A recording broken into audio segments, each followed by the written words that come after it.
Hello everyone, this is Saumya Tripathi and welcome back to my channel. जैसा कि आप सभी जानते हैं कि मैं अपने चैनल पे होम्योपैथिक रेमेडीज़ एक्सप्लेन करती हूँ फर्स्ट ईयर की, जो बीएचएमएस कोर्स से रिलेटेड बहुत इंपॉर्टेंट है। और आज की हमारी जो रेमेडी है वो है स्पॉन्जिया टोस्टा। मैंने और भी ज़्यादा मेडिसिन अपलोड कर रखी हैं, तो अगर आपको और मेडिसिन की एक्सप्लेनेशन देखनी है तो आप मेरे चैनल पे जा सकते हैं। फ़िलहाल आज के लिए हम पढ़ते हैं स्पॉन्जिया टोस्टा फ्रॉम एलन की नोट्स। तो सबसे पहले लिखा है स्पॉन्जिया टोस्टा में कि इसका जो कॉमन नेम होता है वो होता है रोस्टेड स्पॉन्ज। और इसकी जो फैमिली है वो स्पॉन्जिया, इसका मतलब ये जो है मेडिसिन वो सी स्पॉन्ज से एक्सट्रैक्ट होती है और ये एनिमल किंगडम की मेडिसिन होती है। सबसे पहले हम देखते हैं इसका कॉन्स्टिट्यूशन।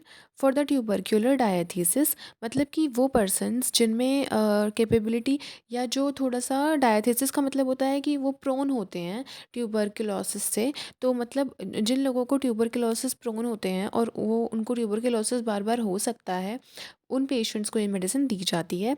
नेक्स्ट है specially adapted to diseases of children and women, light hair, lax fibre, fair complexion. ये उन लोगों को दिया जाता है, स्पेशली चिल्ड्रन और विमेन के लिए है जिनका ना लाइट हेयर होता है, मतलब उनके जो हेयर होते हैं वो लाइट कलर के होंगे। लैक्स फाइबर, लैक्स और मतलब पेल, बहुत ज़्यादा मसल्स जैसा फेस दिखेगा, है ना, मोटा सा मसल बहुत ज़्यादा होगा, मस्कुलर फेस होगा। फेयर कॉम्प्लेक्शन मतलब कि गोरे होते हैं।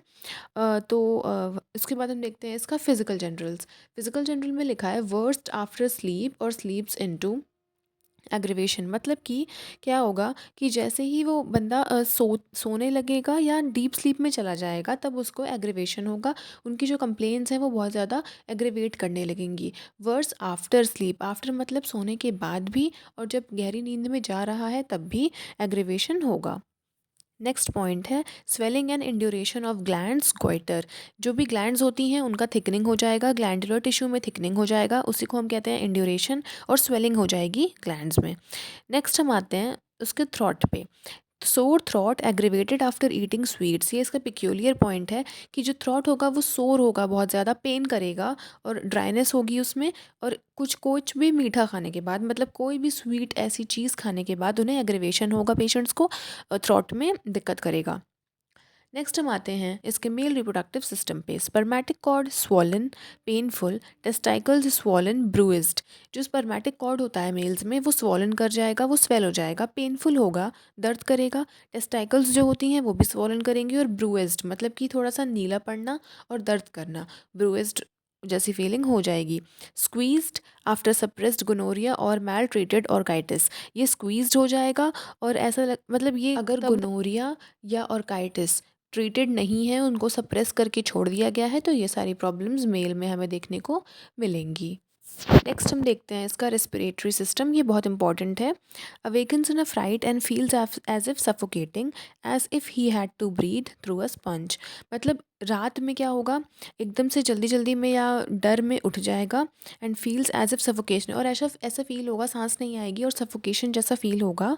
ऐसा लगेगा जैसे कि स्पॉन्ज के थ्रू उसे ब्रीथ करना पड़ रहा है, जैसे कि आपने स्पॉन्ज देखा होगा।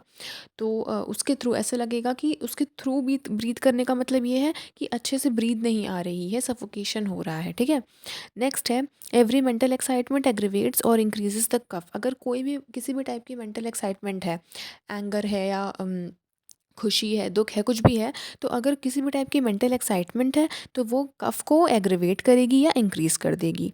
नेक्स्ट पॉइंट है great dryness of mucous membranes of air passages, throat, larynx, trachea, bronchi, dry as a horn. जितने भी म्यूकस मेम्ब्रेन्स के या फिर एयर पैसेजेस हैं, जैसे कि थ्रॉट हो गया, लैरिंग्स है, ट्रेकिया, इन सब के म्यूकस मेम्ब्रेन्स में ड्राइनेस बहुत ज़्यादा हो जाएगी, dry as a horn. Next है कफ ड्राई होगा, barking, croupy, rasping, ringing, wheezing, whistling, everything is perfectly dry, no mucus rale. मतलब जो कफ होगा ना वो बहुत सूखा होगा। बार्किंग मतलब ऐसे जैसे कुत्ता खांसी कहते हैं, तो वैसा खांसने जैसा ऐसा फील होगा कि जैसे कि बार्किंग कफ है। क्रूपी होगा, रैस्पिंग, रिंगिंग, वीजिंग मतलब उसमें से साउंड्स आएंगी, विस्लिंग एक सीटी जैसी साउंड आएगी कफ करने पे।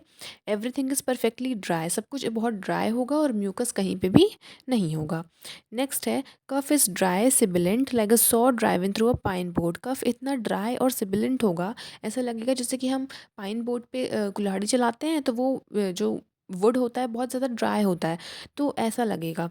Aggravated sweets, cold drink, smoking, lying with head low, मतलब कि एग्रेवेशन होगा स्वीट्स से, ये मैंने पहले बता दिया, कोल्ड ड्रिंक, स्मोकिंग, और अगर हम हेड लो करके बैठेगा तो भी बहुत ज़्यादा एग्रेवेशन होगा। ड्राई कोल्ड विंड से भी एग्रीवेशन होगा। और रीडिंग, सिंगिंग, टॉकिंग, स्वेलोइंग, इन सब चीज़ों में एग्रीवेशन होगा। एम्लियोरेशन होगा ईटिंग और ड्रिंकिंग वार्म थिंग्स से, कुछ भी गर्म या ठंडा, सॉरी गर्म खाने या पीने से, वार्म चीज़ें खाने या पीने से इनको एम्लियोरेशन इनकी कंप्लेंट्स में मिलेगा।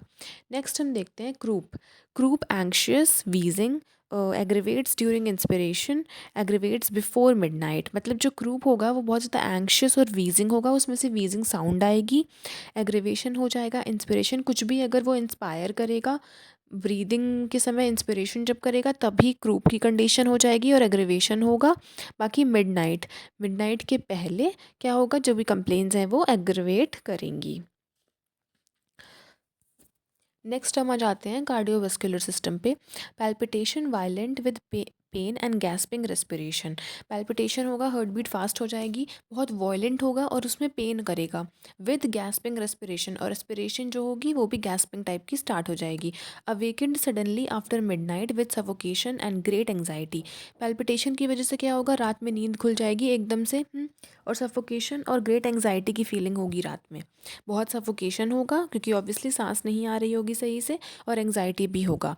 वेल्वुलर इनसफिशिएंसी बिफोर और ड्यूरिंग मेंसेस, मतलब कि हर्ट की कंडीशन होती है ये कि जो वेल्व्स होती हैं वो सही से काम नहीं कर पाती, तो इसलिए जो ब्लड का बैकफ्लो है ना वो होने लगता है, और ये कंडीशन कब होगी, मेंसेस के पहले और ड्यूरिंग ना। नेक्स्ट पॉइंट है angina pectoris, contracting pain, heat, faintness, suffocation, anxiety and sweat, aggravates after midnight. Angina की कंडीशन जब भी होगी तो कॉन्ट्रैक्टिंग सा पेन होगा, फेंटनेस की फीलिंग आएगी, सफोकेशन होगा, एंग्जाइटी और स्वेट, बहुत पसीना आएगा और एंग्जाइटी होगी, और क्या होगा, मिडनाइट के बाद एग्रीवेशन होगा इन सभी कंप्लेंट्स में एंजाइना के केस में।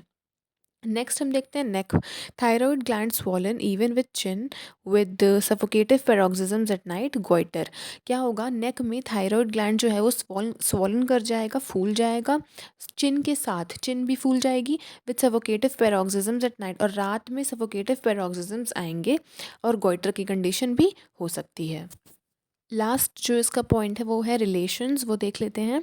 Spongia follows well after aconite hepar, hepar sulph in cough and croup when dryness prevails, जब भी ड्राइनेस प्रिवेल करती है तो स्पॉन्जिया के बाद हम हमेशा एकोनाइट हिपेर दे सकते हैं कफ और क्राउप की कंडीशन में।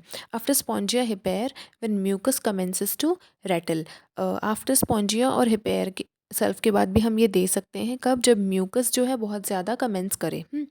नेक्स्ट हम इसको कंपेयर कर सकते हैं arnica, causticum, iodum, lachesis, nux moschata, sputa lugent must be swallowed again, मतलब कि वही है कि हम इसको कंपेयर कर सकते हैं इन सारी मेडिसिन से, और sputa lugent but must be swallowed again, और इनको स्वेलो दोबारा करना बहुत इंपॉर्टेंट है।